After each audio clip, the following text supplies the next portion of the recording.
Harry n'a de cesse de faire parler de lui, même si la sortie de ses mémoires est loin derrière lui, et que leur vente se serait effondrée. Pourtant, les dernières actualités à son propos concernent bel et bien un livre, elle aussi. Celui de Robert Jobson, sobrement intitulé Notre Roi, Charles III. Les tensions présentes entre Harry et Meghan, qu'un présentateur accuse d'être assoiffé d'argent, et la famille royale ont longuement été commentées. Par la presse, les Britanniques, mais aussi par des proches de la couronne, même si le prince pourrait être finalement pardonné. D'après l'auteur, qui cesse de confier dans son livre, certains se seraient même permis de se moquer ouvertement d'Harry, en le traitant d'otage de Meghan Markle. Il y a eu un moment où les responsables ont plaisanté sur le fait qu'Harry était victime du syndrome de Stockholm et qu'il était l'otage de Meghan, mais maintenant, la plupart ont juste l'impression qu'Harry a tourné le dos à tout ce qu'il a connu, a rapporté Robert Jobson.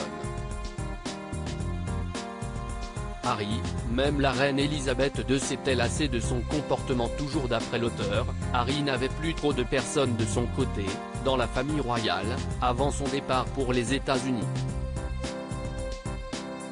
Pas même la reine, qui pourtant lui apportait un profond amour depuis toujours. Cette dernière avait malheureusement aussi fini par se lasser du comportement d'Harry et de sa femme, Meghan. Un extrait du livre a été publié dans le Daily Mail, laissant de premières révélations être faites au lecteur. En vérité, au moment où sa grand-mère est décédée, Harry n'avait plus que très peu de partisans dans la famille. Même la reine, qui avait toujours eu une grande affection pour lui, a fini par se lasser de ses éclats. D'abord, elle s'était lassée des échanges volatiles entre Harry et son frère, qui avaient parfois lieu en sa présence. Ensuite, Harry et Meghan avaient commencé à critiquer publiquement à la fois la monarchie et les membres de la famille royale.